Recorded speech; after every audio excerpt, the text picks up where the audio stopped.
Hey guys, what's up? I'm Captain Turbo, and welcome to the first ever episode of the Captain's Log. Yeah, I know it's a bit cheesy, but maybe I'll be able to come up with a better name at a future date.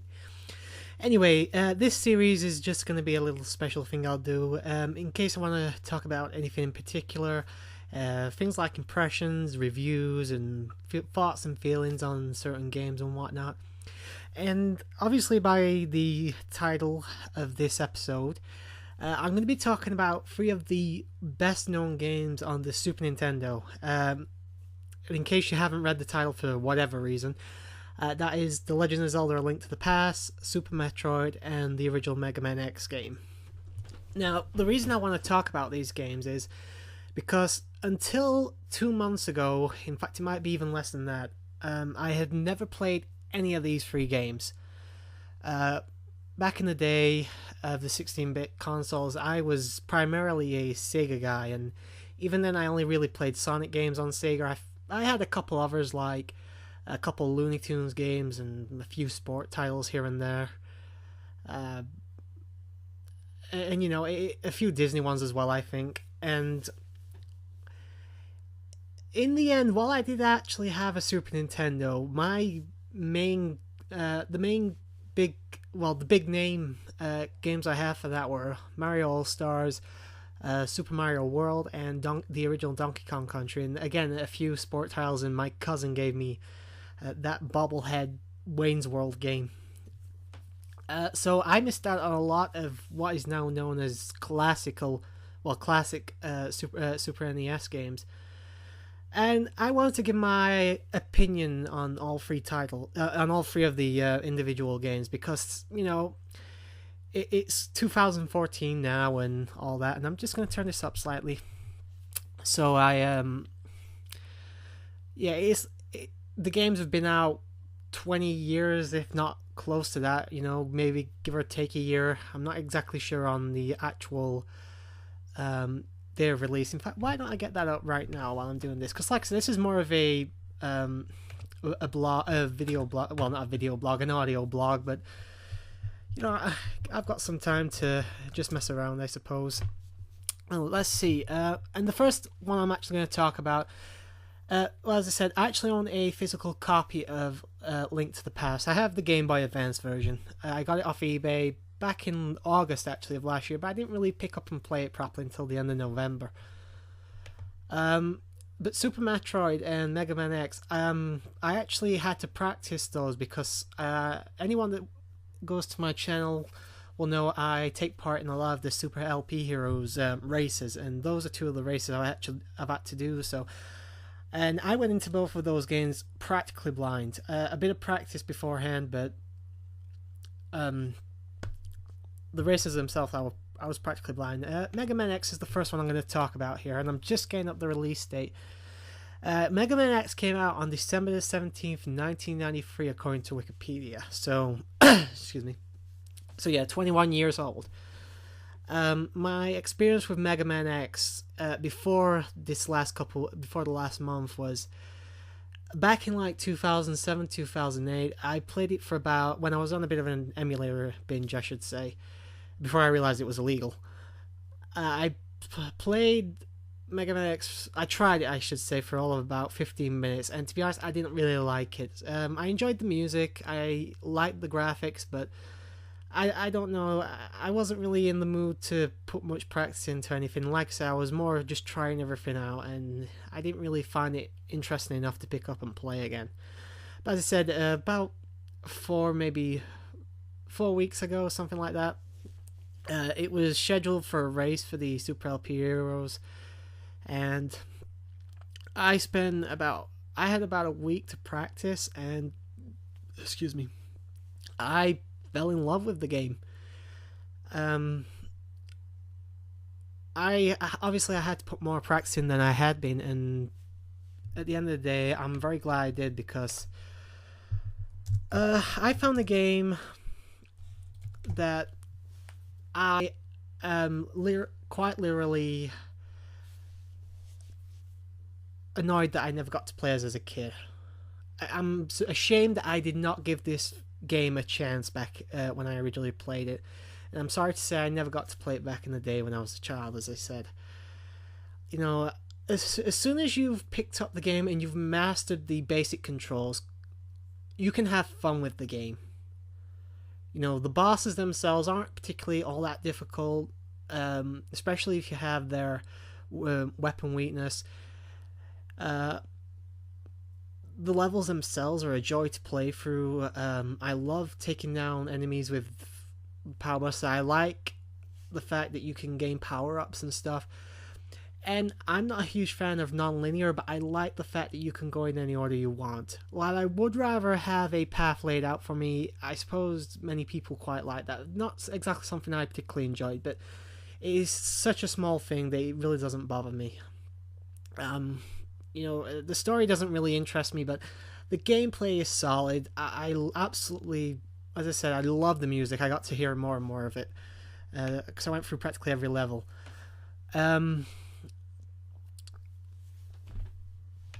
What was I saying? Yeah, I got to go for every level, so I heard all the music, and I've got to say, Mega Man X was, while obviously a very well-known game, was a hidden gem to me. I've never really delved into Mega Man. I've tried the original Mega Man 1 out years ago. It was too difficult for me. I got annoyed, I got pissed off, and I just stopped playing. So yeah, I'm really happy I got to experience Mega Man X properly this time. I got all the way up to the final boss, Sigma Phase 2, and I lost my final life. I didn't really feel like starting from the beginning of the level again, and having to take on that dog boss that I can't remember the name of in Sigma Phase 1.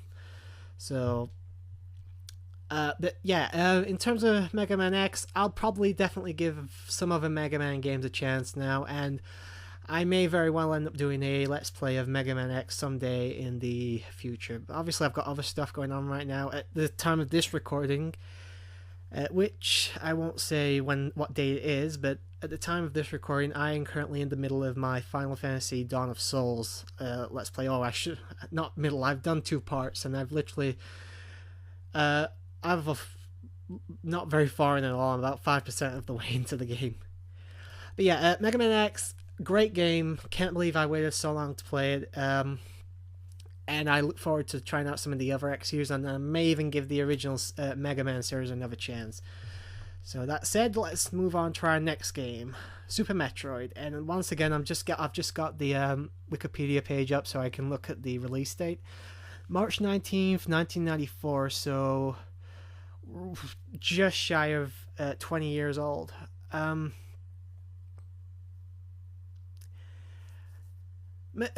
Super Metroid is often coined to be the greatest Super Nintendo game.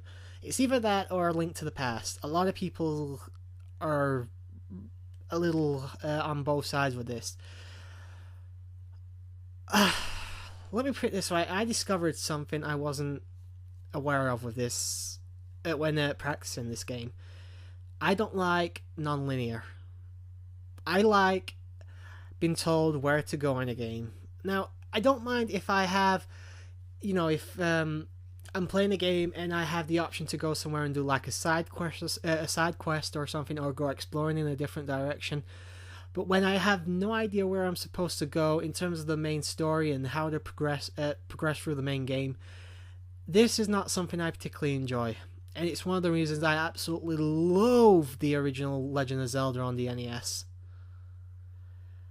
But with Super Metroid, let me start off by saying I like the gameplay. I do like the gameplay. Samus controls amazingly well. The game flows very easily. It's very easy to shoot. It's very easy to aim and all that stuff. One exception, the wall jump, is a piece of shit. I got stuck in that pit with those furry little creature things for about a half an hour at one point. Between that and those other 2 rooms you can go in, I think one's like a map room or something, I can't remember, or maybe a save room.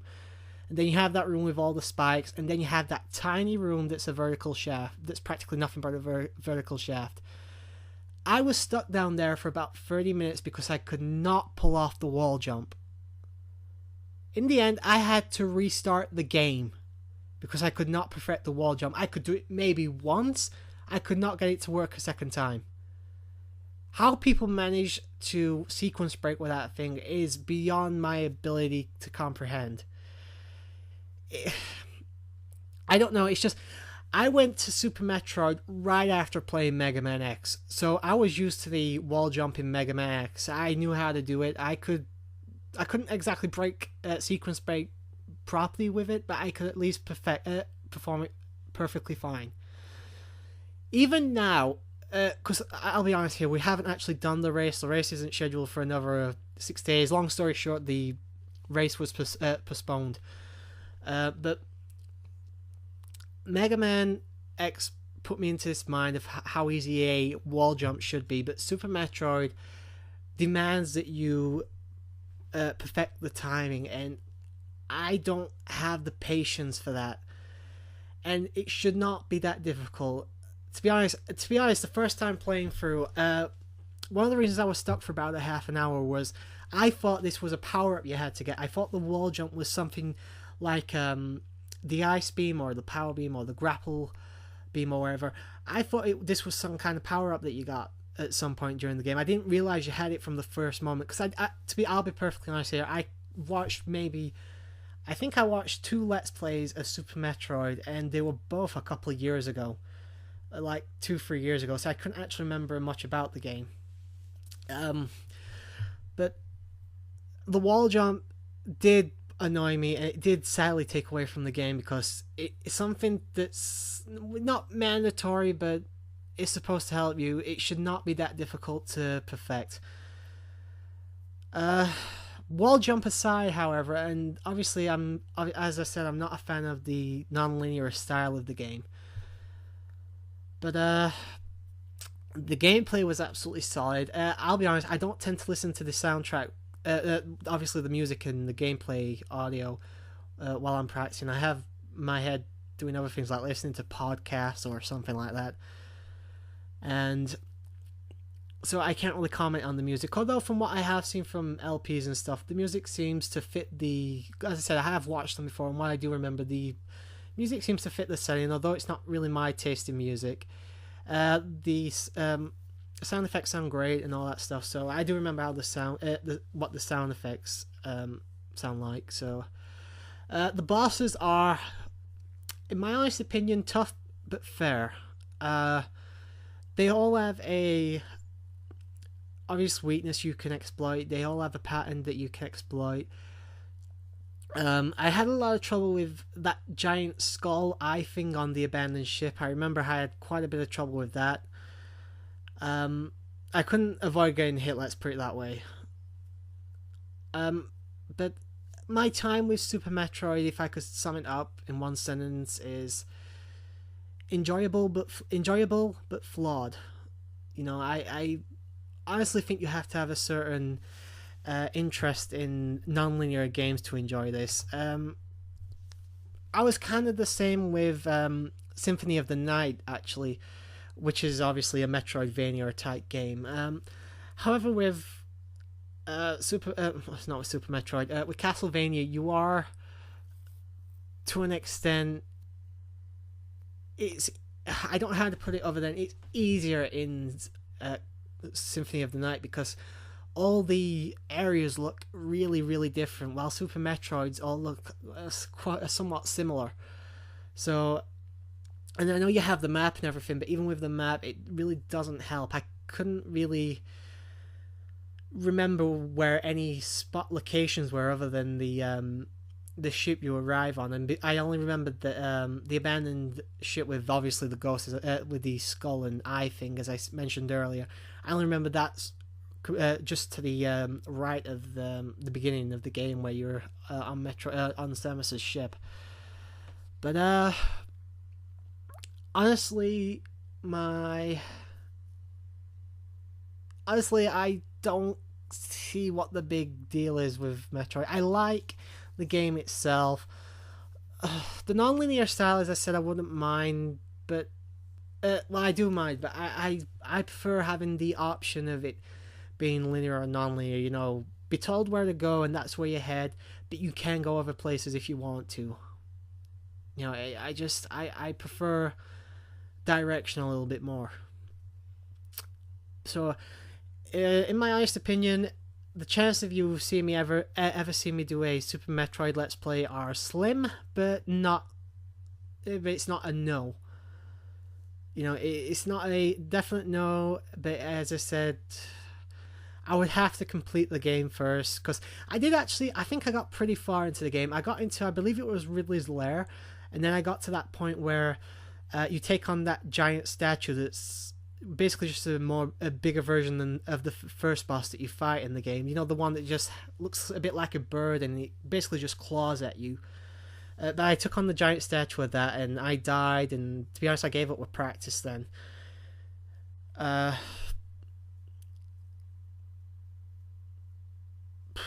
yeah, honestly, I can say with Metroid, it's a game. Unlike Mega Man X, I don't particularly care that I never got to play it as a kid. Enjoyable, but as I said, in my honest opinion, flawed and not really my thing. There's not really enough to. There's not in.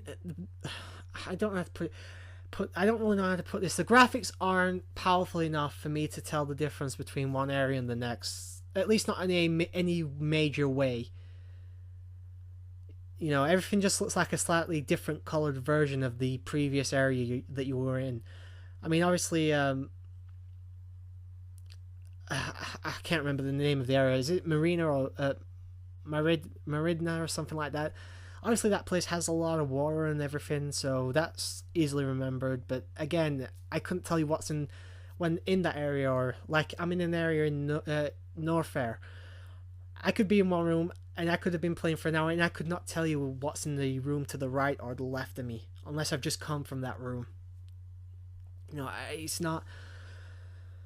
I know I sound like I'm bashing on the game, and I'm really not, guys. The gameplay is great.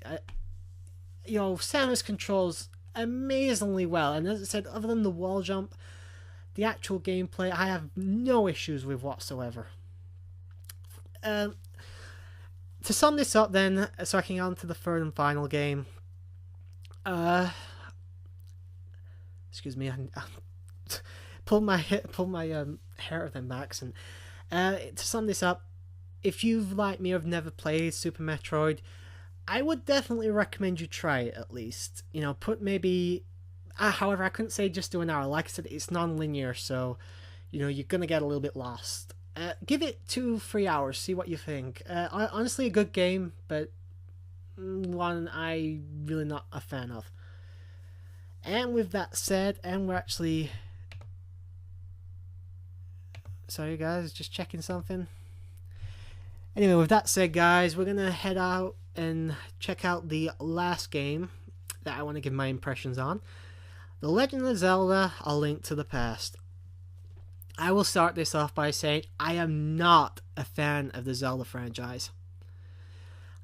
As I mentioned, I can't remember, I think I mentioned it about 10 minutes ago. I played the original NES Legend of Zelda back in 2007, I believe, when I was on that emulator high. And I hated it. I absolutely hated the fucking thing. I'm sorry for swearing, but that's just how much I hated that game. I have never played a more overhyped, underwhelming piece of shit in my entire life. People who absolutely love the franchise. Personally, I don't really like the franchise as a whole. I don't find Link to be a particularly interesting hero or anything like that. And the world itself, it's just not my. It just doesn't have a grasp on me for some reason. But the original Zelda game, I went in and I hated, and that really put me the wrong way. It was 5 years before I even took any interest in The Legend of Zelda. I watched. I can't remember who I watched first, whether it was Brain Scratch or the Super Gaming Brothers commentary of it first. It was one of those two.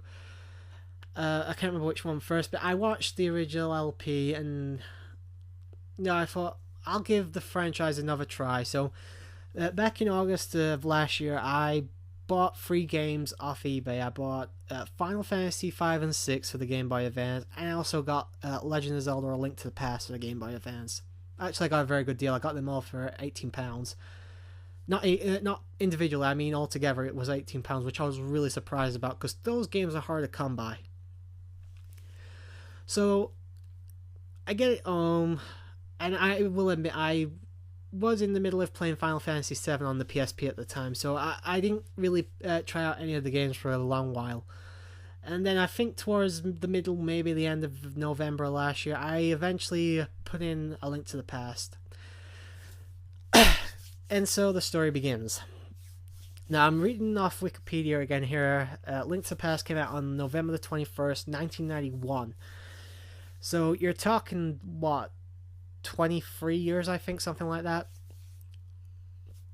So, yeah, I mean, this is obviously an old game, obviously by today's standards, but this is still looked upon as one of the best games on the Super Nintendo, if not the very best game on the Super Nintendo. People love this game, and to be honest, I don't see why. Now, before I lose the few subscribers I have, let me explain my reasoning. First of all, as I said, I've never been a fan of the Link character anyway. I think he's a boring main character, and I think, is it Shigeru Miyamoto once said the reason he doesn't give Link any lines of dialogue or anything like that is to make the player feel more immersed into the world. And to be honest, I can see that working, but for me, it's not a selling point. I mean, it does. I mean, I love the Mass Effect franchise, but I love that game because of the interaction between the main character and the other characters, along with certain other aspects. You know, like Captain Shepard, or Commander Shepard, sorry, has a personality. He has dialogue. He has all that stuff. But Link doesn't have a personality, really, and it draws. When your story is supposed to be such a big part of the game, I think it's just a way to be lazy and to not implement any ideas or any characterization of your own. And unfortunately, Link falls into this category, at least for me anyway. The story itself, I honestly didn't pay much attention to. It seems alright. It seems like a decent story that's been told in Link to the Past. The gameplay, I'll be honest, I was worried because I didn't like the gameplay in the original Legend of Zelda either, and I'm not, the non-linear thing aside, I felt like a fucking tank, unable to really move properly in that game, the original Legend of Zelda. I died within minutes of starting that game. And I was worried for A Link to the Past, but I pleasantly found that the gameplay problems that I had with the original Zelda game were not present here. They were everything executed much better. Link could now move in 8 directions, which I absolutely loved. The combat was easier to get a grasp on, and obviously Link had more weapons at his disposal and all that stuff. And overall, it was just more of a pleasure to play this one than it was the original. The graphics and the music, you know, it's great at the end of the day. It's a 16-bit game, much better looking and all that stuff. The music is good, but not my thing again. I much prefer types of music from like Mega Man, and obviously I love the Sonic soundtracks as well. I'm more of a, you know, it doesn't really matter, but the music's good for what it is. You know, it's a Zelda game with a Zelda. It's a Zelda game with a Zelda soundtrack, so it is pretty good. But unfortunately, A Link to the Past suffers in the same area as Super Metroid, in it being, for the most part, non-linear. Now, the problem with this is, now, before I get into the problems, I will say that it's better than Super Metroid in the non-linear thing, because it does give you some direction of where you're supposed to go. It doesn't put you into complete darkness without a little bit of light, but it still wasn't really enough to make the experience fun for me. I played the game, and for the first part of the game, you're pretty much told where to go, whatnot. Go into the dungeon to to go check on your uncle and all that stuff. Excuse me. He dies, and you go save Princess Zelda and escape the castle with her, escape the castle dungeons with her, and all that stuff. And then you're kind of placed into this open world where you can go pretty much anywhere you want. But at the end of the day, you're supposed to go certain places. Now, people will give you hints, and if you pay this shaman or this wizard or whatever, he will give you a clue as to where you go and all that stuff. And for the most part, it's annoying, but it was acceptable. It wasn't terrible or outright bad. It was just there. There was nothing really bad to be said about it. But again, there is a slight problem.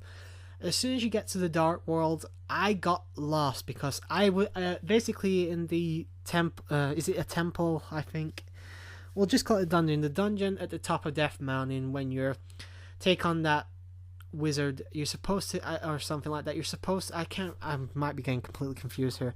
You're supposed to get this rod that's supposed to stop you from turning into this bunny when you're in the Dark World. And oh my god, that was a weird sentence to say. But the thing is, I didn't know this rod existed, and when you are told it existed, I couldn't remember. I went to the wrong place, so I essentially got lost in the Dark World as Bunny Link for about 2 fucking hours because I could not find where this rod was. Because if the game has a decent map, and there's a number 1 on it when you just enter the Dark World, so I assume this is where I'm supposed to go. I assume I'm supposed to go to this place, and I'll find this rod there, and I can turn back to Link in the Dark World and push forward with the game. No, you're supposed to have this rod before you enter the Dark World as Link. And I didn't know this. Now, I know there are hints that you're supposed to do this during the game. You actually have to go out your way to get the hints. Now, I'm just someone that prefers to play the game, so this annoyed me quite a lot. Excuse me, I have a bit of a cough. I eventually turned off the game because I obviously did progress past this, but I had to actually look up LPs and watch through to a certain point because I could not figure out where to go for this or how I was supposed to turn back into Link. So I did actually eventually get past this, and then I got into a couple dungeons in the Dark World, and then I died to that fucking moth looking thing that looks like Martha from Godzilla, and you have all those spike things coming at you from different directions as well. I died on that boss in, I think it was Dark World Dungeon 3 or 4, I can't remember. And to be honest, I haven't turned the game back on since then because I got so annoyed with it. But I will say, with A Link to the Past, I've noticed I can only take it in spurts of 2, maybe 3 hours of game, and then I get really, really bored with it, and I have to play something else. And overall,